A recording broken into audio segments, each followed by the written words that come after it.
Hello, wonderful humans, and welcome back to Sarge Style. My name is Ashley Sargent, otherwise known as Sarge, and I am so happy to have you here today.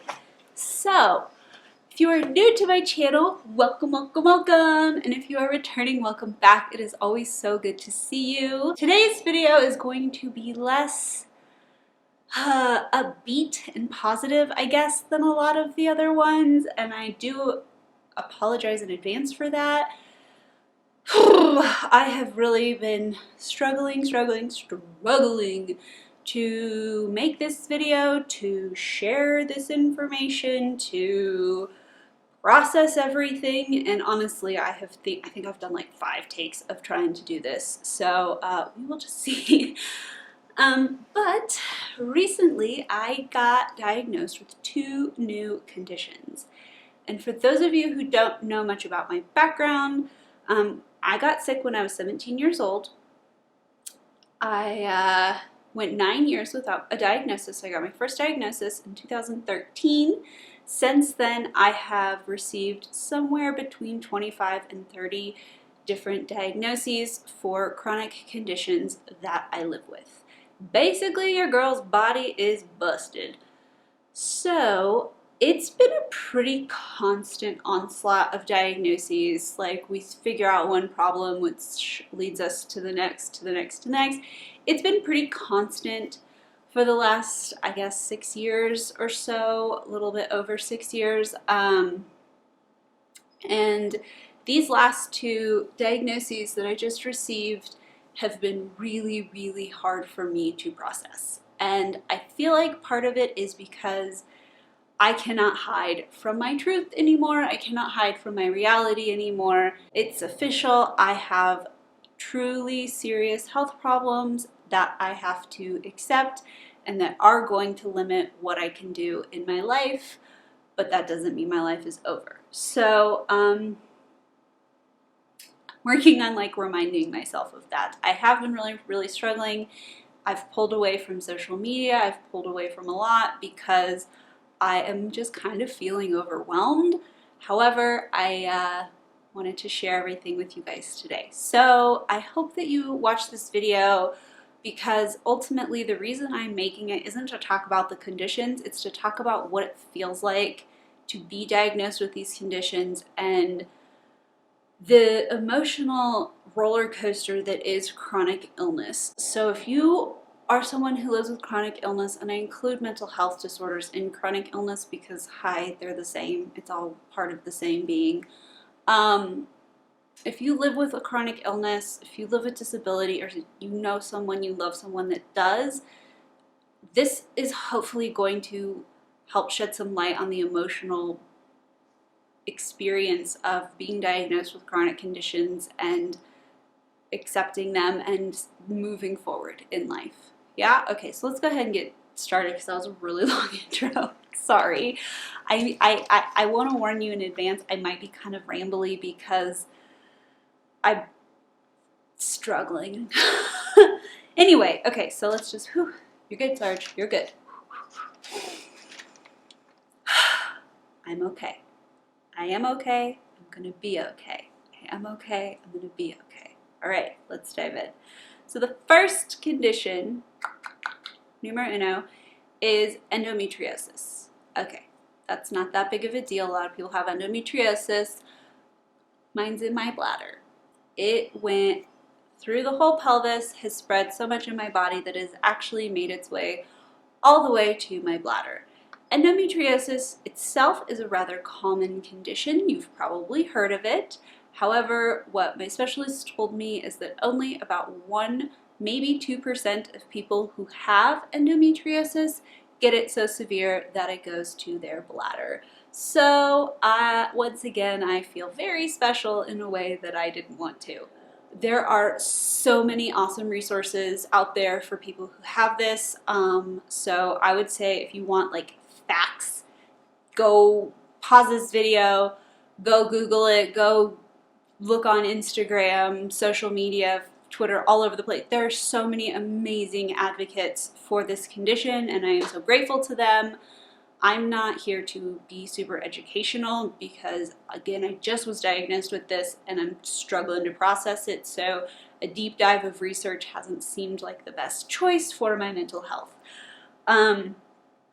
So for me personally, it was diagnosed through a cystoscopy. And the reason I had that is all the way back in April, I had an appendectomy. So my appendix was leaking, it ruptured, whatever.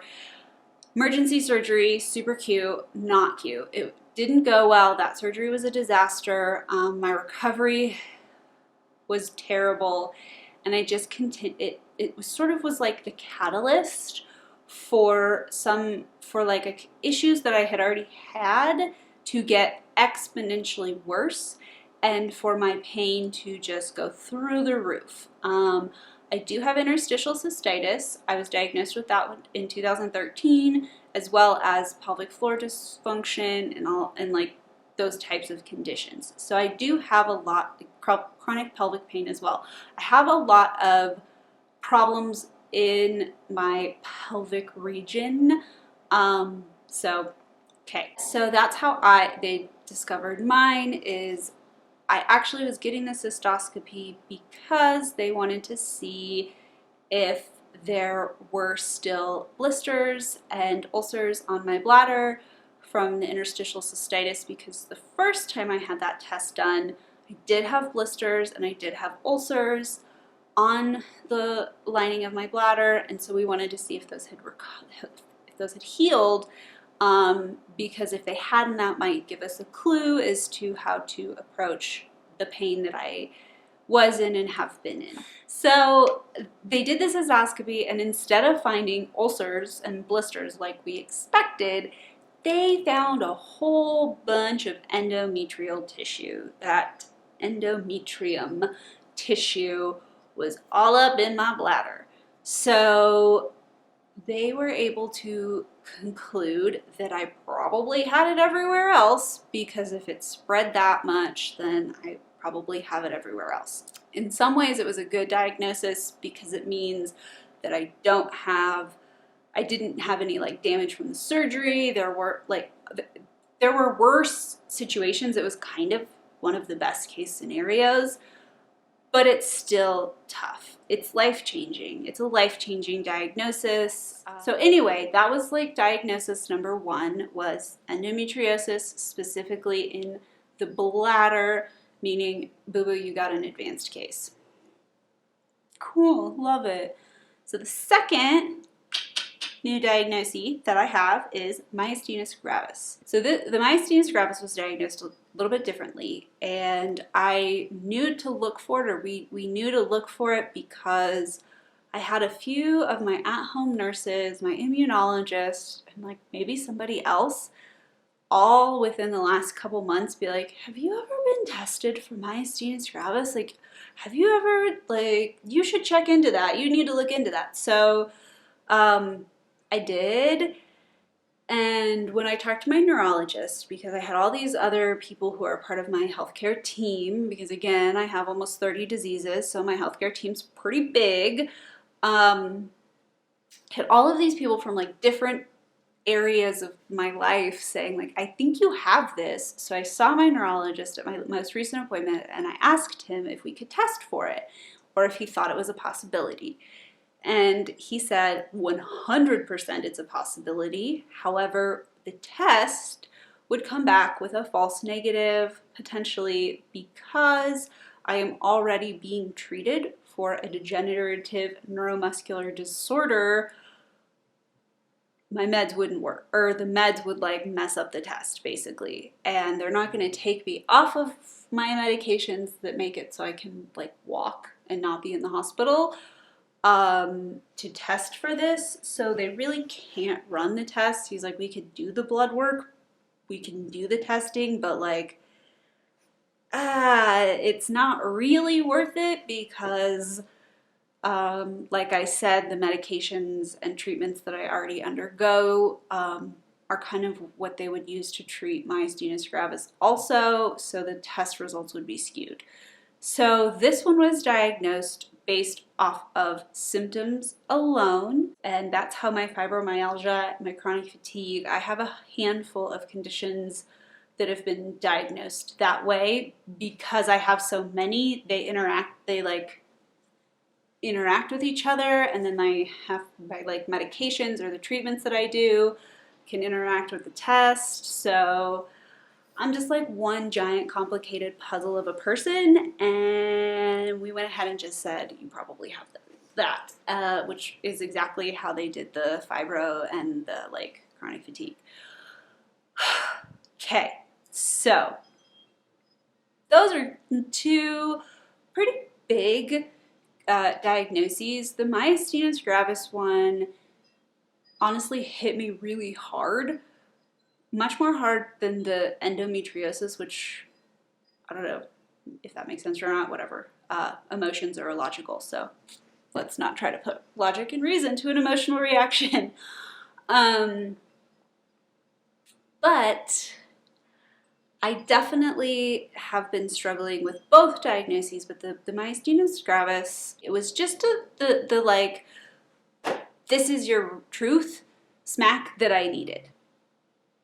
The way in which my doctor was like, yeah, you have this, was so casual that it really like freaked me out.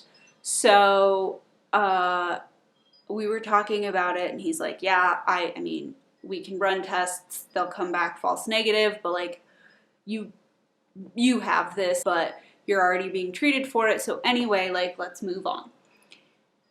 And I left that appointment and I was like, people can die from this condition. Like, your respiratory system can just stop working. You can choke to death. You could, like, all kinds of things. And that's really like, what? To have a condition like that be brushed off as so like, well, yeah, obviously your body. It was a slap of reality for me. I left the appointment, and as I sort of processed everything, I was like, oh my gosh, I'm like sick. And this is ridiculous. I'm disabled. I am federally disabled. I had to sit in front of a judge and give her my work history, my medical history, answer all these questions. I spent almost 3 years applying for federal disability in the US, being denied, reapplying, all of that. I've lost so many jobs due to health issues, and yet I just wasn't willing to fully accept my truth. I didn't want it. For some reason, I don't know why, again, emotions, they're not logical, having my neurologist, who I've known a very long time, I've known him like 6 years, and he knows my body really well, he knows me really well, to have him be so casual about such a serious condition really made me like, oh, everything else is like, I live in a really sick body. Oh, I'm disabled. Oh. And even though I knew that, I didn't know it like in my being, or I wasn't willing to accept it, is probably more realistic. So the like double whammy, and then the how casual my doctor was with the myasthenia gravis, and then how every person I told about the endometriosis, they were like, oh yeah, that explains so much. No one was shocked. No one was taken aback. No one was concerned. They were all just like, yeah, your body is like really complicated. It's really windy outside right now, so if you guys can hear like branches and stuff, sorry, it's windy, but today's like the first day I haven't had construction fix-it people in my house, so I can actually film, so we're gonna do that today. Okay, sorry about the audio. do the best we can with what we got. I can't hide from it anymore. I can't hide from my reality. I can't hide from my truth. And I have spent so many years trying to be a positive voice for people with chronic illness and to be a positive example of how to live a good life with chronic illness. But what I realized is I really ultimately have not accepted my situation fully. And it's so hard to. It is so hard to accept that I will never wake up in my life and not be in pain. That's never going to happen. My body is going to slowly deteriorate. I'm not dying, but my body will get harder and harder to live in as the years go on. More and more things will be taken away. That's really hard to accept, to process, and especially having been so young through all of it, I never got a chance to even feel normal for a minute. I was 17 when I got sick. I think I already said that. But that's like right when you start to really figure out who you are and where you're going in life. And as all of my friends and my peers had that like invincible feeling that you get when you're really young, I never had that. I was having surgeries. I was having all these health problems and no one knew what was going on, and it was really hard. It's been really hard, and I've never not articulate. So sorry. I'm like really struggling to articulate how I feel because it's just mostly defeated and shocked. And that part of me that feels safe, that feels secure, that is comfortable on this earth is gone. And I try really hard to love my body and take care of it, but it doesn't love me back, and that beats you down. Every time I start to talk about it, I get like teary-eyed, and I realize that I have a lot of internal work to do because I have been in a bit of a state of denial, and I haven't been trying to be. I don't want to be in denial. I want to be aware, and I want to acknowledge my situation and all of those things, but for whatever reason I'm struggling to, and getting these two different diagnoses back to back has really slapped me back to reality in a way that nothing else has. And I'm not sure what about these did that. I mean, you would think some of the other things I've been through would have, but they haven't. It was like this moment of, oh, this is really my reality. This is really my life. This is really what I have to do.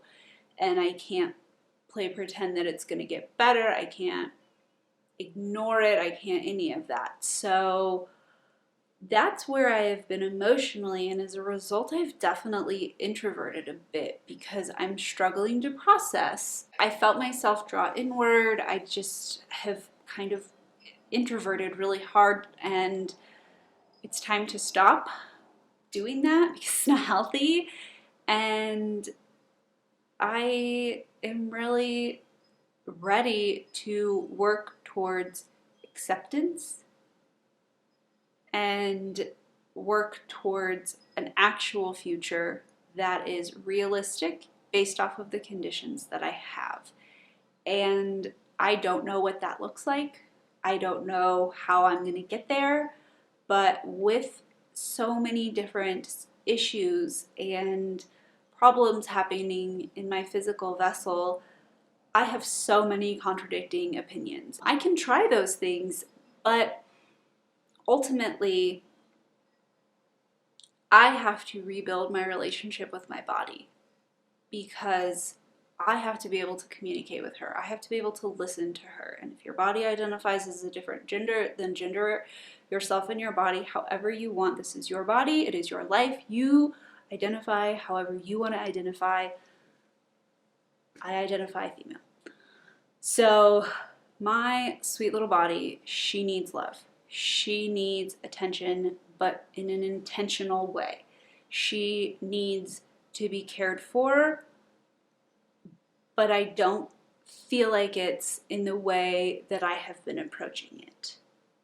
I don't know what to change, but I know I have to change something. So right now I am exploring. I'm figuring out where to go from here and what's next, because I don't know and I don't have the answers, and I am overwhelmed and beat up and sad and all of those things. And so I need to go through the grieving process and allow my emotions to be what they are so that I can reach that place of acceptance. And more than anything, it has taught me that I really need to have more self-compassion, because I push myself to be the best version of myself possible, but my expectation is based off of somebody who is a lot healthier than me. And this finally made me see how sick I actually am.